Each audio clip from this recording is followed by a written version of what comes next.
Thank you, and welcome to everyone joining today. This is awesome, especially during the workday. So thank you so much. I'll just quickly share screen. We'll do a bit of a spiel about what Tech Leading Ladies is all about for those who are a first timer. But we won't spend too long on it today because we are a little bit time strapped. We have a bit of a shorter meetup than usual. So we officially finish off at 12 o'clock today, but if Linda or anyone else would like to carry on a little bit after that, then please feel free to do so. But if you do need to leave or come back or join at any time, please feel free to do that as well. Very chill here. Okay, so a little bit about Tech Leading Ladies. It started off as an internal support group for awesome women started by Michelle at, I always forget the zero because you've been at every company. So you've done the same thing at a bunch of companies anyway. And then became an external meetup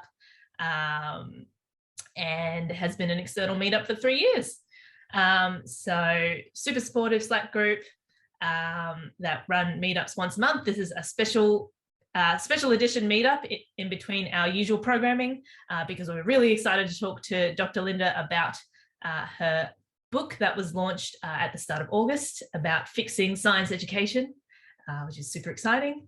But if you are a emerging or current tech leader who identifies as a woman or non-binary, or know anyone who would love to be a part of this group, please join or encourage people to join.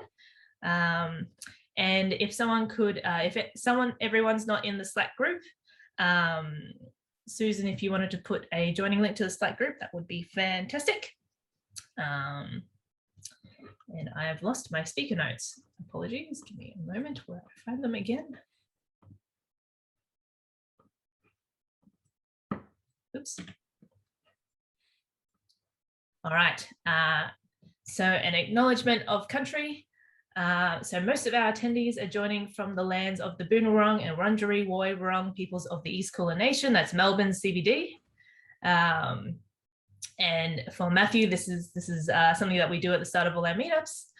And I wish to acknowledge the traditional owners of the lands on which we are meeting today.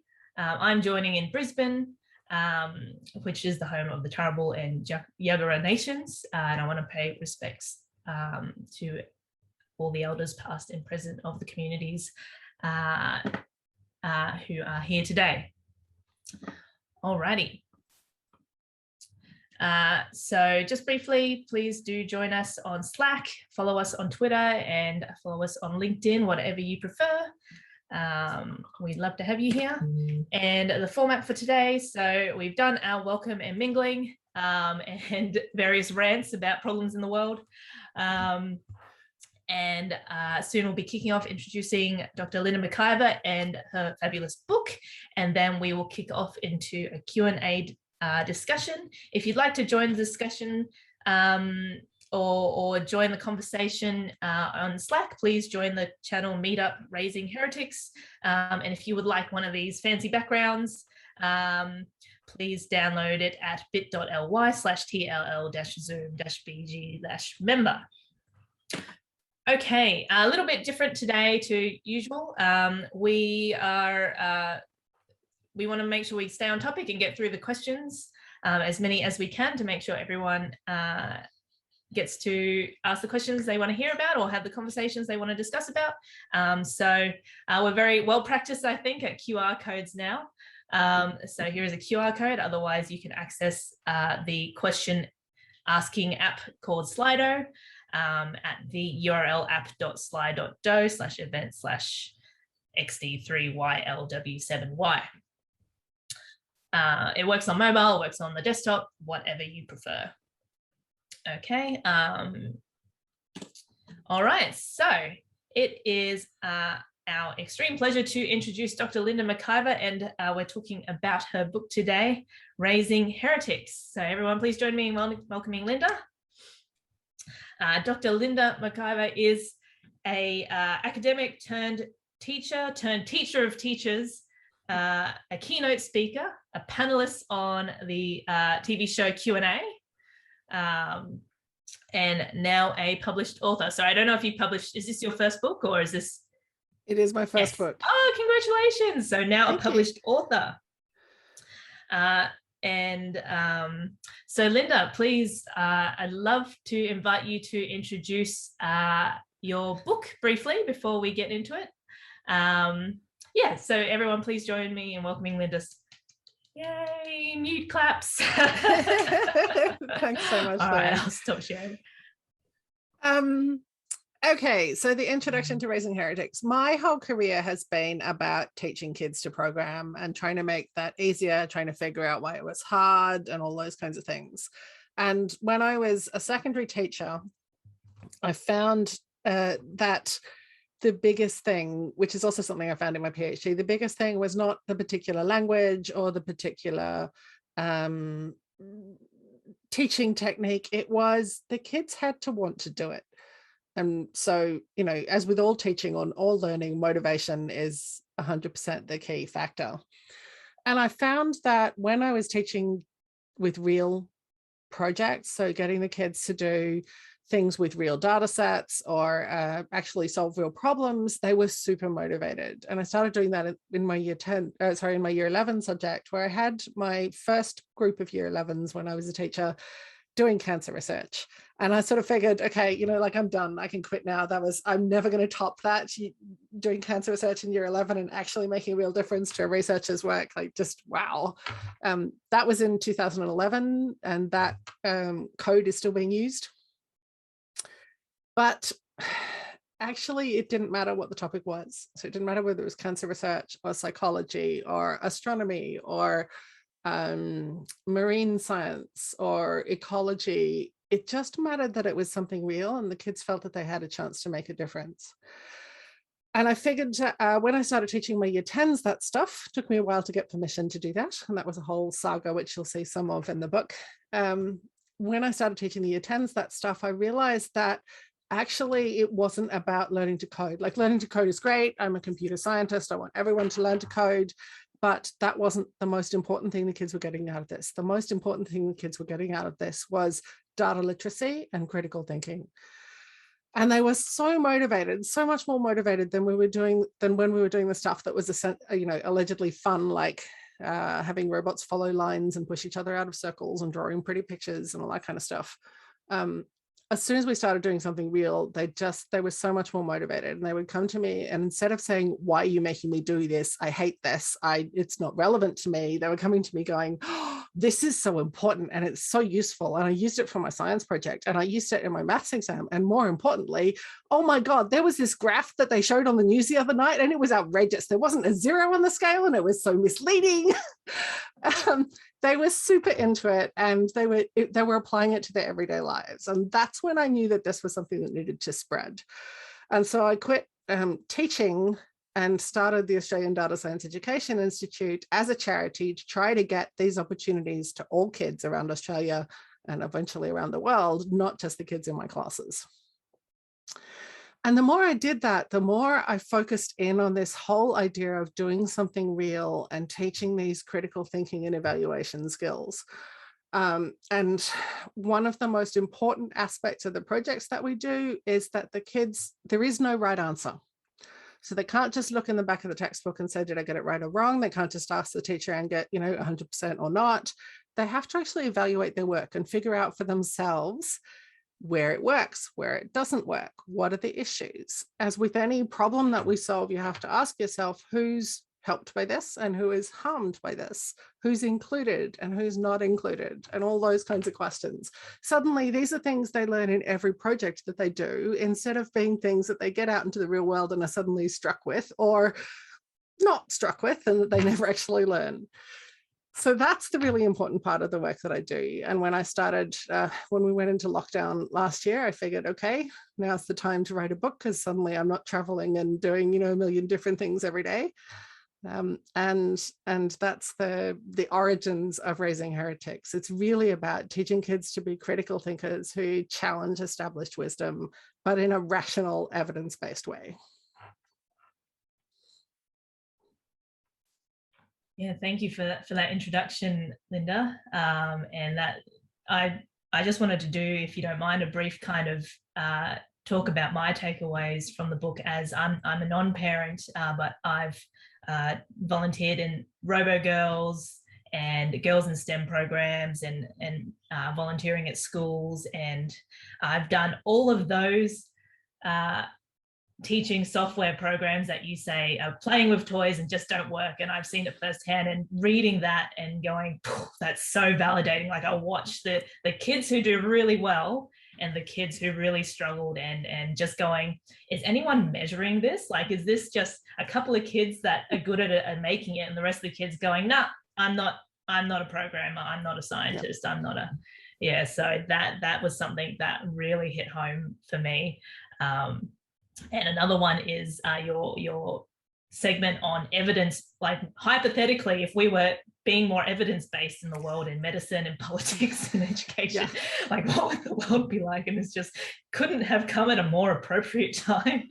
And you know, that was a super hard chapter to write. I started writing that in about May last year, and I had to put it aside and write some of the rest of the book and come back to it, because it was just, you know, I was just wanting to head the desk every 2 minutes. It's like, oh! Yeah, and for those who haven't gotten up to that bit yet, it's just like, especially around climate change, like, if it was evidence-based, what we would have done something so many years ago in terms of policy and government and stuff. And Matthew's pointed out in the comments that the lessons in the books is something he's teaching mid-career professionals almost every day. I had the exact same feeling. Matt, if you wanted to jump in. Yeah, a lot of the work that I do is on the product and customer development side. So I work on a product team at Microsoft, and this idea of there is no right answer. It's really about exploring and understanding, building up the evidence, coming up with an argument for action or against potentially damaging action. The thought of having a high school or college graduate that comes in with a foundation working in that arena, working with that expertise, I would hire any of those people in a second. So good on you. So yeah, that book, there's, I think, different parts probably resonated with different people. I just want to do a quick survey to the audience. Who has started reading the book, or is in the middle, or has finished reading the book? Quick show of hands.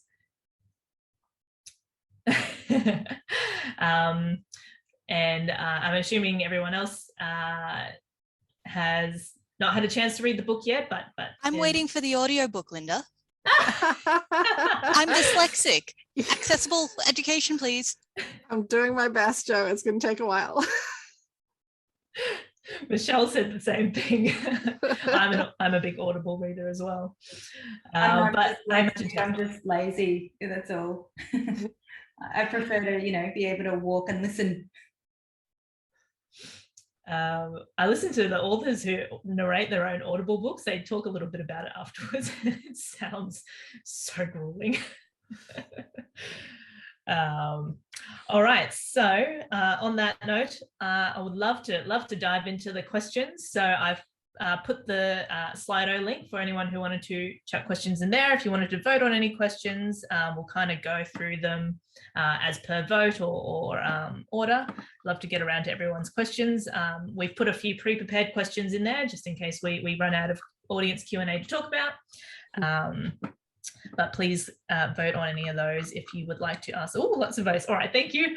All right, so I might pick the first most voted questions. What can we as parents and community members do to get behind this, where influencing school curriculum is not in our power?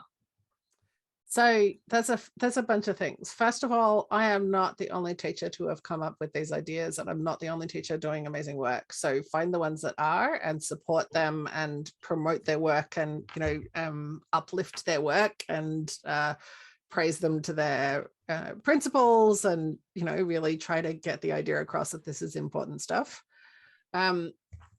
Talk about it more. A lot of the discourse around education is very political and not evidence-based, and not really not constructive. So if we can get this discourse into the public arena, if we can start having those conversations, whether it's on Twitter or in opinion pieces or blog posts, it doesn't really matter, as long as it's starting to have the conversation and get the ideas out there. I think that's really important. We actually all have the power to influence the curriculum. Every time they do curriculum reviews, they open it up for comment. You don't have to be a teacher to comment on the curriculum. That's in Australia. I'm sure it's different in other countries, but this is something that we can contribute to, and a conversation that we can all have. So let's start having it. Just to add on to that, how do we find out about the request for comment? Sorry, I've just called an RFC. Sorry, tech. That's fair. So Akara tends to put them out, and I will probably the simplest way is to follow me on Twitter. So as those start coming out, I'll promote them. Awesome, thank you. Don't want to give you extra work. You're already doing so much amazing stuff already, but yeah, it'd be great to find out how to get involved in the curriculum. It just feels so hopeless, I guess. Sometimes, like, what can you do? So that's great to know. Alrighty, so the next question is, did your new ways of teaching data science make a difference to the demographics of the kids interested in the course? That's a fantastic question. That was one of the things that really made me stop and go, wow, I need to spread this. When I first started doing data science with my year 10, so the year 10 subject was core. I had about 180 kids all doing this subject, and the year 11 subject that I was teaching was elective, and I typically had one class in year 11. When I started doing data science with the year 10s, there were so many issues that year. It was a tiny unit as part of a much bigger subject. It was, I didn't have enough teachers with the skills to teach it. I didn't have great resources. It was the first run of the course. It was flawed, as first runs always are. But I doubled the girls in the class, and I got a lot more boys as well in the following class. And when I say doubled the girls, I went from 5 to 10. So, we're not quite ready for ticker tape parades just yet. But it made a huge difference to those kids who didn't see it as relevant to them, and those kids who didn't think they could do it. Those are the two things. Suddenly it was relevant to them, and they knew it was something they could do. The school I was teaching at starts at year 10, and we had already lost most of those kids by the time they got to year 10. Lost as in they felt that tech was not something they could do and not something that was relevant to them. And that's one of the reasons why I put a lot of focus in my work on primary schools, because we are losing kids in primary school. When the only science they do is picking up bits of paper with balloons using static electricity, or reading the textbook, I kid you not. It's no wonder that we're losing them when they think that that's what science is. So as soon as you start teaching them that it's real and they can actually do stuff with it and they can solve problems with it, then their attitude completely changes. So yes, demographics did shift. But I think it's important to note that the girls that we're not getting in tech are the easy ones to measure. What we don't see is all the boys who are put off as well, because we've already got a lot of boys, so we don't notice that we're not getting a significant portion of the population, and probably a very different set of personality types and experiences and interests to the boys that we typically do get. So I think that's really important as well, and it's one of the reasons I tend not to focus on girls in STEM programs, but instead do everybody in STEM programs. Also, I have a non-binary child, so I'm very focused on making sure non-binary people are included, and the girls in STEM programs often are an issue in that respect. Oh, that's fantastic. It's even though the numbers aren't, or maybe are statistically significant, but it was one course. You can't get statistical significance from one data point, but it was indicative to me, and it fitted my preconceptions, so I was quite happy to take it and run with it. Yeah, absolutely. But it's certainly been my experience out in the wild as well. Since starting ADSI, that girls are really interested in doing things that give them the capacity to make change that they find meaningful. And actually, they're not alone in that. A lot of boys are too. As soon as you give them something meaningful, they can see a point to this stuff.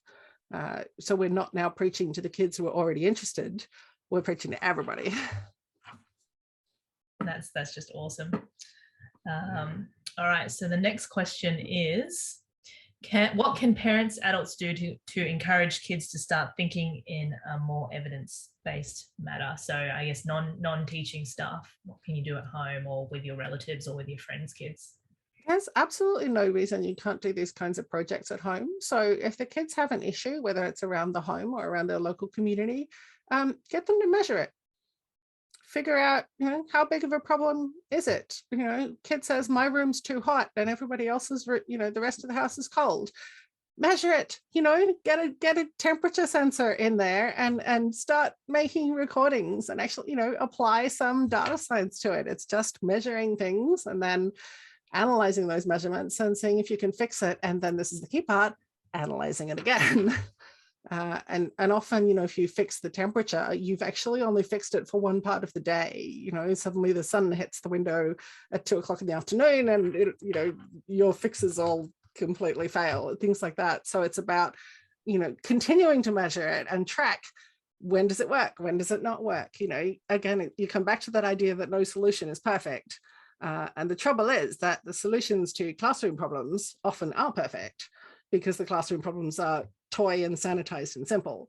Whereas a problem in the real world, there is no such thing as a perfect solution. You might fix it. You're not alone to that, Emma. Emma says we prefer arguing about heating in our house to solving it. But you might have fixed it for today, but have you fixed it for tomorrow when the weather conditions are different? Have you fixed it for next week? Does it also fix it in winter and in spring? There's just so many ways in which when you solve a real problem, you have to actually look and see how well it works and when it doesn't work. You can do that with any problem in your own lives. And also, the other day, my husband said something and the 14-year-old came back at him with a quip and he was like, why are you doing that? And so I went, well, somebody staring at me and at their dad taught me to be a critical thinker. You can do that at home, right? And you may regret it, but it's really important so that when they come to you and say, did you know this thing? You're like, where did you find that out? What's the evidence on that? Are there other sources that we can check?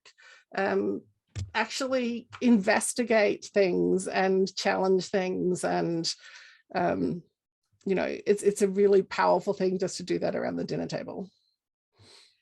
Do you have any project on teenagers and chores then? But it's a really good one. We have a cat and we have cat litter, a roster for doing the cat litter. And I have been known to take a photograph of the litter at night and a photograph of the litter in the morning to prove that it hasn't actually been done. That's data science, that's collecting the data and, proving your point. Teach them to do that kind of stuff. You will regret it, but it will set them up really well for the future. Yeah. Your example there of the heating just sounds like a very, very expensive exercise in home automation if it's successful. So that's very cool. All righty, on to the next question. Josephine, would you like to say your question? Sure. I'll just double check which one. I have two. Oh, there's multiple. The PassAg one. Basic one. Is it too passive aggressive to buy this book as a gift for my STEM teacher friends? I would frame it as a very supportive and encouraging exercise. Say, here, look, this is to help you be an even better teacher than the awesome one I already know you are. I've actually had a lot of people buy them for STEM teacher friends. All righty, that's great to know. That's a really good way to phrase it. But for all your STEM teacher friends. But you know, it's not just about STEM. The more I realized as I wrote the book, the more I realized that this is actually across the entire curriculum. My 14-year-old was doing an exercise in English the other day, and they were looking at a piece of writing, and the teacher said, "What kind of writing is this?" And my kiddo said, it's a letter to the newspaper. And the teacher said, "No, you would get marked wrong for that. It's a letter to the editor." Now that is not education. That is teaching conformity, and it's completely pointless and outrageous, but it's a really common thing right across the curriculum. So if you start doing projects that actually matter, and teaching concepts that matter, and, you know, putting it in a real world context, then you avoid those kinds of issues where they're marking based on these pointless rules. Yeah, absolutely. There was a related question, which I think I forgot to put in, which was, is science one of the biggest problems because it's kind of the more newer and quickest evolving subject areas at the moment? Or, yeah, are there similar problems in terms of English and maths, which are a bit more, I guess, mature and have been longer running and don't change as much? The more mature the subjects are, the worse they are. Oh gosh. Because they have become entrenched in the idea of this is how we do it, and this is how I learned it, and that's how I'm going to teach it. And actually, what I found when I started ADSI, I was like, so science and maths are going to be my natural kind of constituents, and I found it really hard to reach the science and maths teachers. Geography teachers, all over it, super excited because their field has been changing rapidly for years. Tech teachers, it's a bit half and half, but it's very easy to teach something the way you learnt it. And the more established a discipline is, the harder it is to shift. You start to be trying to steer a rhinoceros. So it's really important to apply this right across the curriculum. All right, yeah, that is disappointing, but I guess not surprising as according to a lot of reactions here. So yeah, it's not just the sciences and tech. So next question is, would you recommend current schoolgoers read the book? Do you know any who have, and what they think? I'm assuming your child has read. My kids haven't read it because they hear it around the dining table every day. Okay. They're a little over it. I talked about some rant about academic publishing the other day, and I was like, I rant about this all the time. Oh no, you can read about this in the book. And Zoe, who's 18, turned to me and said, yes, or I can hear about it at the dining table every day. Like, okay, sorry. But yeah, so I actually know any who've read it, but I do think that it's a powerful read for kids who are currently in education. I was talking to a 17-year-old the other day who really wants to change the tech curriculum in her school, and she told me she goes to a prestigious girls' school, and the year 8 subject was literally the digital technology subject, sewing lights onto a bit of fabric, not even connected to a chip, just sewing lights onto a bit of fabric. They had the subject in year 9 was, and this made me head the desk, 3D printing jewelry. This is how you engage girls in tech, right? And do you know what? They don't have enough girls interested in tech to run the year 12 subject. I mean, wow, what a surprise. So yeah, I think it's an important read for kids too, and partly because they'll learn stuff about data and the world and the way these things work, but also because they'll be able to have a voice. And this is one of the key messages of the book, is that we can empower kids to make change from 5 years old right through. You don't have to wait until you're an adult to fix stuff. You can fix stuff now. And if we can give them the tools that they can have a voice and bring evidence to their work, to their arguments, then it can change anything. Yeah, it's amazing that I think as tech, we're in this bubble of a bit more progressive.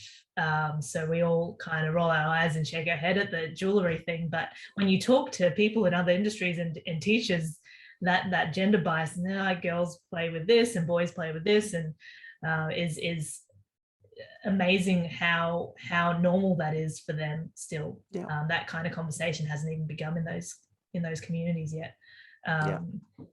Yeah. Oh my goodness, that is. Well, I guess this is what the book is solving, right? The problem is there. It's very, That's very the obvious. goal. Yeah. So the important thing is to get these ideas out there. The book is not perfect, and I'm sure there are things in the book that people will go, that's ridiculous. But let's have the conversation, challenge it. Come up with better ideas. Let's really get this conversation moving and make a difference. Absolutely.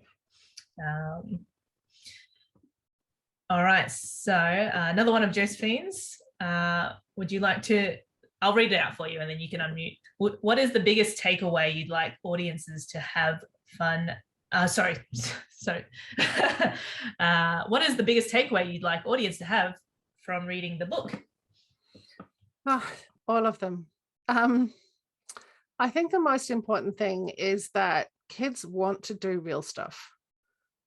Just give them real stuff to do and they will fly. That I use the example in my book of one of my students by the name of Austin, who in the year 10 subject, we just had them playing with toys and he was disruptive and he was sullen and he was troublesome and he didn't do a stitch of work all year. And then he signed up for my year 11 subject. I was like, oh God, no. And he turned into one of the best students I ever had. Gave him a real thing to do on day one and he just flew. And I'm not sure if he did any work on any of his other subjects for the entire year, but he did a lot of work in mine and he was amazing. And I call him my cautionary tale and I tell his story with permission. We're good friends now. It was a long time ago, but give them something real to do. There is no kid who cannot learn. There are kids who don't want to. Let's fix that. If you're not giving them something worth doing, why would they do it? I personally really enjoyed Austin's continuous story through it. It really, I guess, tied all of your learnings and lessons to a real example, and it's like having a side quest go all the way through the story. So I really enjoyed that bit. Kind of related to that, you talk about problem kids, problem quotes, that the kids aren't the problem, who don't show any interest in unmeaningful STEM activities. And this was one of the thoughts that I had throughout the book. I was one of the kids who just loved exams. I loved that you could measure performance. I was a terrible creative thinker and critical thinker when I got into uni. I was just absolutely hopeless. So how do you help those kids who love the exams, who love the metrics and the numbers, the things that kind of drive what education is focused on, which is getting the best scores and the best NAPLAN, which is the cross-country kind of whole holistic scoring system of schools and ranking them against each other, which is, I think, happening this year again. I'm really glad you asked that question, because that's, for me, that's the hub of it. There was some research that happened decades ago now, which showed that kids who are about 4 years old are intensely creative and they think outside the box. They come up with wonderful solutions. And when they start school, that drops sharply. And basically, it's because we train it out of them. So what you were told throughout your schooling from prep upwards was marks matter. How you measure your worth is by the marks that you get. So of course you turned into someone who really wanted to get the marks and who valued that as a measurement system. If instead we teach them from 5 years old that the important thing is solving the problem and evaluating your own work, then you set up an entirely different value system and you set up an entirely different process. Now, if you're going to just implement this in year 10 with kids who've already gone through all this, yeah, you've got some work to do. But it is, I see in the chat that Suba has said that the HR kills innovation and critical thinking, and that is exactly a central theme of the book. It absolutely does. Oh, hello, kitty cat. It is, as soon as you tell kids that they're going to get marked for this, then of course they focus on the mark. And this is why chapter 4 is called measurable or meaningful. Pick one. As soon as you measure something, and you set a metric for measuring something, then you change what you're measuring because everything becomes focused at hitting the metric. Now, let me ask you this. When you go to a doctor, do you care what that doctor's exam results were? Or do you want to know how good they are at diagnosing and communicating and responding to unexpected challenges? Because everything about me is an unexpected challenge. I want someone who's prepared to have me question them. I want someone who's prepared to admit that they don't know and who's really good at diagnosis. None of that is measured in an exam. So we have put this artificial system of measuring people, and we choose what they can do based on that measurement, but the measurement is meaningless in the context of what we actually want people to do and how we want people to be. So we have to remove that. Now, that's a big ask. That's a massive cultural shift, and I get that. That's not going to happen overnight. But if you change the analysis of the assignment from did you get the right answer to did you evaluate your work, and how well did you evaluate your work? How did you test your solution, and how did you look at what was missing and what was great, and that kind of thing? We can start to make that shift. Yeah, absolutely. I'm just thinking through, like, my gut would drop whenever I got to the problem solving part of math exams, and what would the work needed to do to get that kind of, not train that into the system, because it's just, and I don't know if anyone else had that same experience in school, just hated the problem solving part, love the easy equation questions, and it's about what we value, and what we measure and what we assess is a very clear statement of what we value. And currently what we measure and assess is people doing exactly the same thing in exactly the same way. And that's not what we want in the real world. Yeah. So you have to change the way you assess projects. And I don't know that exams are actually terribly useful at all, but we can certainly change them so that they're looking at the important things, which at the moment they're not. If you look at any university's list of graduate attributes, it says we produce ethical, creative problem solvers who, use evidence and understand the discipline. And the only thing that they assess almost always is that last bit. They know stuff about their discipline. That's it. They don't actually evaluate or teach critical, creative problem solving. They could be. Yeah. And when you mentioned the doctors, you have an anecdote or no, you have a reference to a research paper in there about the way they changed entry, how to get into medicine, and how that changed who got into medicine. So it was less exam based, and the diversity of entrance into medicine as well. I didn't explain that very well. Do you mind sharing that bit of research on the diversity went up when they did interviews over? I would have to go back and reread the paper to give you an accurate summary, but it really is, it speaks to the idea that we have this illusion that exams are unbiased, but they are encoded bias. They are entrenched bias, and the way we ask questions discriminates against particular types of students, and the kinds of questions that we ask discriminate. And as soon as you remove that and actually get to explore a person's ideas, you get an entirely different picture of the person.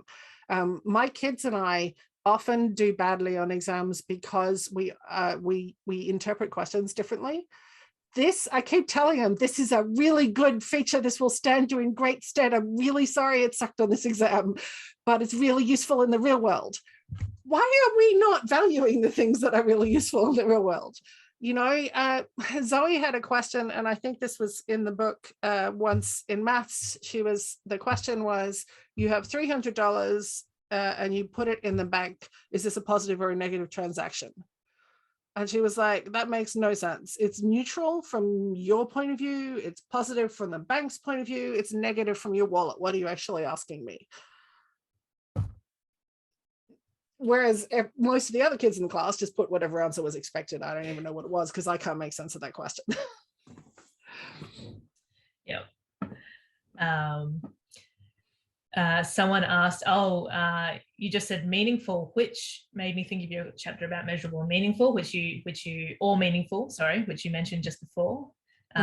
Given lockdown life, is now the time to throw out the HSC? I think has it been renamed to ATARs? Yeah, I absolutely think it is. You know, my eldest did year 12 last year, and the lengths that Victoria went to try to preserve the integrity of the year 12 process, which is a process that we know has no integrity at all. You know, they kept kids at school far longer than they should have, and you know, infections went up for far longer than they should have, because they were insisting that kids had to keep going to school when they were in year 12 because the exams matter. It's like, they do not, and we need to dispense with the idea that the ATAR is this critical thing. You know, we have all of these lies about the final year of school. It'll be the hardest year of your life. It will not. It's incredibly important. Your ATAR determines your future. It does not have to. Yes, it is time to dispense with it. Do I have that power? Sadly, no. Share the book more. Maybe we'll get it. I've got a few comments about this. This seems to has hit a nerve or a trigger. Michelle Playfair, you said RIP to the old Queensland system, which was flawed but better. I went through the Queensland system. I think we got a number, but it wasn't an exact 99.9. Is that what you're talking about, Michelle? There's no final exams when I was teaching in Queensland. There was like the equivalent of the GAT, but it was entirely assessment based. So it was actually on a portfolio of work that you did in year 12 instead of 50% of it being womp womp. How do you feel on a given day? Whereas my current year 12 student is already thinking, what if I'm sick that day? What if I don't feel good? What if I just have a bad day? It's like, I know, sucks to be you. That's how it works. Anyway, sorry, I could go on all day. Yeah, it was only last year or the year before, I think, that they brought in external exams to Queensland. Yeah, last year. Right. Yep. I didn't even know that there was, okay, I thought we did one exam that kind of ranked us against each other in Queensland as schools, but we were assessed on assessment. I didn't know that was different to That's different than everywhere else. Right. Okay. In the HSC is the New South Wales final exams, it's 50% of your grade. So you I mean, back when dinosaurs roamed the earth, it was 100%. So it's better. Wow. Yeah. So I think my year was the first year that it was 50% of the grade, and they actually included assessment. So I really like the Queensland system, RIP, because I think for many, many subjects, if not all of them, it's better. Anyway, get me off because I'll go on all day about I wanted to mention, like, when I went through VCE, depending on the subject, I think all the STEM subjects were like 50-50 on assessment, coursework, as well as exams. And we had exams twice a year. And then the humanities subjects were weighted the other way. So assessments counted more than the exam. So it was like really odd, I think. And then a couple of years after I finished, that's when they changed it and introduced all these other exams or mini assessments that your school would run. But I also wonder, because we have, I think, a lot more liberal education system in Australia compared to like my cousins overseas in Southeast Asia. They're all exam based, but you know what? They just have one exam at the end of the year for everything that they learnt.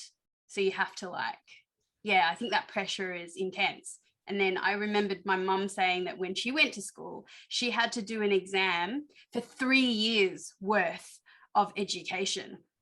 And based on that mark, it would depend on whether she went to the next level up or not. And I'm like, whoa, times have changed, sort of. Gosh, yeah, and Matthew's commenting on how interesting it is. It's different to the US system. Just because we're getting close to the allocated time. If anyone would like to stay, I'm happy to stick around for an extra half an hour. but in case people do have to go at 12 for a hard finish, I wanted to make sure that these two questions were asked. So the first one is the Australian Data Science Institute, Education Institute. How does it work? So it's a charity. Yep. How do we help with the Data Science Institute? So at the moment, we are a charity. We develop resources and we train teachers. The goal is, if we train teachers, it scales better. We reach more kids that way. There are two things you can do to help. One is to donate to, actually 3 things, I come in again. Donate to givenow.com.au/ADSI.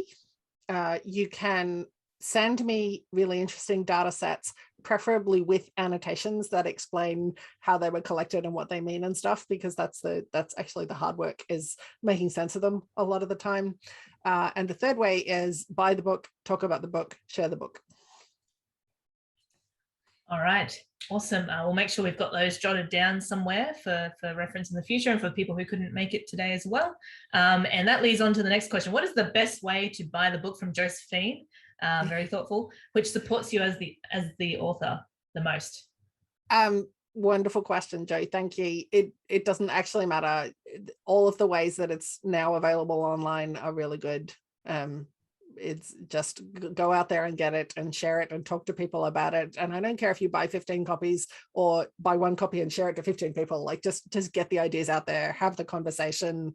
That book is not going to make me a millionaire, but it can start conversations and make change. Awesome.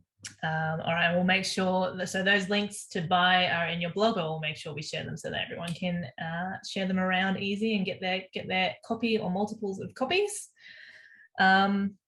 All right, so that is the end of the official Slido questions for today. Just wanted to thank Dr. Linda so much for joining us and for writing the book and for changing the world. Thanks so much for organizing, Larry. It was great to be here. No worries. It was so great to have this session.